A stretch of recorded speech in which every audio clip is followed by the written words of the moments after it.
So the main claim that I'll be refuting is that social media has a negative effect on your emotional well-being. My counterclaim is that the lack of evidence and non-corresponding secondary claims do not support or prove the opponent's main claim. So her secondary claims were excessive social media use is bad for self-esteem, social media dominates our attention, and social media can affect sleep. My response to her claims is that, number one, her first claim mentions how the cons of social media outweigh the pros. Or in the beginning of the speech, she mentions how the cons of social media outweigh the pros. However, she does not bring up any pros to further prove her point, and only provides one aspect of evidence to support her whole claim. My second response is that her claim mentions how social media is bad for our attention, which is a physical aspect instead of an emotional one. And while she tries to tie this back to emotional well-being, she fails to provide any evidence or statistics that would do so. My third claim is her third claim is simply about physical health, and does not tie back to her claim about social media's effects on emotional health. So my response to her first claim is that her first claim states that excessive social media use is bad for our self-esteem. At the beginning of her speech, she remarks that social media has its pros and cons, and makes the statement that the cons outweigh the pros. One of the cons she stated was about body image, and the negative effect social media has on young girls. She mentioned the Kardashians' promotion of a waist trainer and uses evidence to prove her point that social media influences us so much young girls are willing to put their health in danger. The evidence she uses is a USA Today article that quotes Dr. Vaseem Pakita, who on her website says she attended Westminster Schools, Emory University, and the University of Georgia, and Medical College of Georgia, where she studied integrative medicine. Dr. Taz states in the USA Today article that waist trainers are bad for the health of internal organs. While this evidence contains a valid expert testimony, it is the only evidence given that proves her claim. Every other example in her first secondary claim is a hypothetical. Similarly, she never gives any comparative evidence of any of the pros to prove her point, and that the cons are more frequent than the pros of social media, leaving the comparison between the pros and the cons unaddressed. I found a positive aspect to social media I believe is enough to counter her argument. As many of you have probably seen or heard, there is a movement called #MeToo. A quote from an article published on The Atlantic said it started on Sunday afternoon. The actress Alyssa Milano used her Twitter account to encourage women who had been sexually harassed to tweet #MeToo. This hashtag then bled over to Facebook and Instagram and any other social media platform in which people could voice their opinions. With the help and publicity of this hashtag, people like Harvey Weinstein were brought to justice for their actions. Along with this, the hashtag also helped to show people they were not alone in what they are experiencing, and brought together a sense of community. This is one of the more positive aspects of social media, the power it has to branch out and create a community of people who can help, talk to, and support one another. This is especially important when it comes to topics of sexual harassment, as it is something that tends to leave people feeling isolated and unworthy of help. As discussed in an article by Beverly Engel, one of the primary reasons women do not come forward to report sexual harassment is shame. She also mentioned the fear of consequences. Fear of harassment or assault, fear of losing their job, fear they won't find another job, fear they will be passed over for promotion, and so on. This was a big issue before the movement, especially with the example of Harvey Weinstein, and the multiple actresses he had harassed because many of them felt they would lose their jobs if they came up and spoke out. This is one example I believe shows the pros of social media that outweigh the cons. My next response addresses her secondary claim that social media is bad for our attention. She made the claim that in the time duration of the 2 hours a day we are on social media, we are not doing anything productive, and that we are being subjected and bombarded with bad news. While she included evidence about the amount of time we spend on social media, it did not connect back to our main point of social media causing emotional distress, and there was no further evidence that connected the secondary claim with the main one. Similarly, her point about our time being spent on social media being unproductive is not always true. Many people nowadays have jobs on social media as influencers and manage other people's, celebrities, social media accounts, meaning that the generalization made in her speech, stating that people waste their time on social media, does not hold true. Even younger kids in our generation have these jobs, such as James Charles or Kylie Jenner, jobs where they profit off of their social media presence. Even lesser-known influencers actually manage accounts for themselves, and is what they're doing for a living in order to sustain themselves. Similarly, to address her claim about bad news on social media, the point is made yet not expanded on, and no evidence is given in her speech that the time we spend on social media has any impact on our emotional health.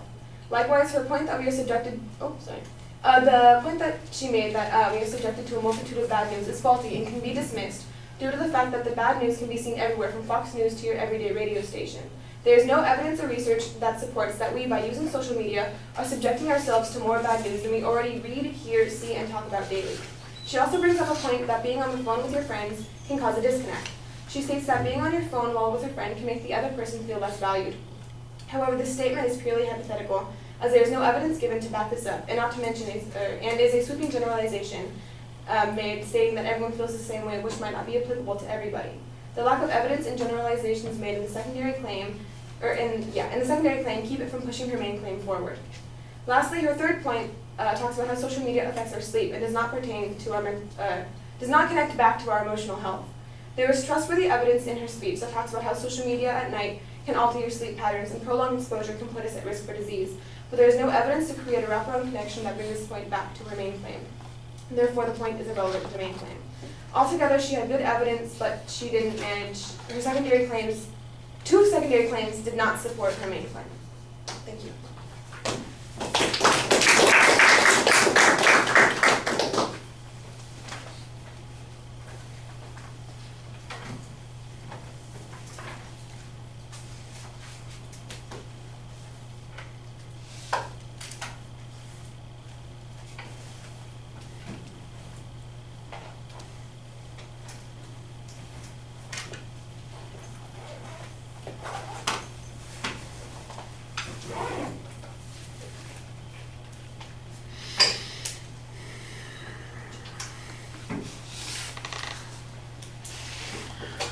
All right, it was a little confusing at the beginning because you basically preview twice before you get to your responses, and I think that's just a misunderstanding about how this needs to work. Reminding us of what the advocate's claims are is appropriate. Previewing what your responses to those claims gets to be a little bit excessive. I think you can do that as you get to each of those points. The point is to be able to follow the arguments, and I think that it got a little confusing. I thought you were almost done in the first 2 minutes because it sounded like you were just speeding through your argument. Then you got to the first point and said, oh, I see, that was all a preview of what was going on, and it seemed a little excessive. So you can probably cut that sort of thing out. On the first point about body image, you don't really do anything except repeat the Kardashian example, which is fine. I think you don't deny that. The only argument that you make is it's the only evidence that was presented to support that, which was also a good press on that particular point. So I don't know why you bothered quoting the doctor that the advocate cites and giving their credentials, since you're not even going to be challenging that particular point. The point that you are making is that is the only example of a negative effect that the advocate presents any evidence for. And then you basically present a counterclaim suggesting that there are, in fact, substantial benefits that help people from the use of social media, and you give the Me Too example. And there's a couple of examples there. There's some factual data that doesn't really get a source citation on it. There's also some conclusions that I think need to be documented a little bit more, but the general point that you're making, I think, is definitely appropriate, and I think it's something that people would understand and make sense of. The quote that you had, at the end of that section, where people are talking about why they don't engage in this sort of activity before, is because they were afraid of the consequences or they were ashamed, and that this sort of sharing, for instance, mitigates that in some way. I think that's the inference that you're making at that point. Like I said, I thought that could be a little bit clearer, but the point that you're making is okay. The second one, where you talk about it being bad for attention, kind of your argument on a couple of these points is that it's not really relevant to the proposition that the advocate was making. Now, I'm looking at the way the claim is written on your outline, so I don't remember exactly what the advocate's claim was, but on your outline it's emotional well-being, which is not the same thing as your emotions or your psychology. So I think that some of your challenges here do a little bit of hypostatization, as we say, taking one thing and treating it as if it's more concrete than it actually is. The notion that social media can have negative consequences to people's attention spans, for instance, their well-being might very well be affected by that. Their emotional well-being could be. That there's an absence of evidence, I think, is the better argument that you're making here, rather than the relevance claim that you're making. And then I think you've got some good counter arguments talking about how it can be beneficial to people, for instance, who end up being employed through social media, who develop contacts through social media, develop economic activity as a result of social media. I think those are all good counterclaims, some of which could use a little bit clearer evidence. I mean, you make reference to a couple of people, and I wasn't sure that they were the same people that I thought they were, which seems a little awkward. So, if you're citing a source on that, or if you're just making a general reference to common knowledge, if it's common knowledge, you got to be more specific so that everybody knows who it is you're talking about. And if it's a quote, then you should give the quote and the citation as part of that. And then the argument about sleep is mostly dismissed as it being, not related to your emotional health. And I'm not exactly sure how that is untrue, because a shortage of sleep, for instance, can definitely have an effect on your emotional health and well-being.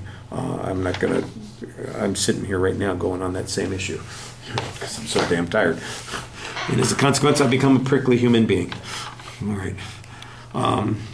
But the other thing is that I know that you want to cover a lot of material, so you're rushing, but you do need to explain a couple of those points.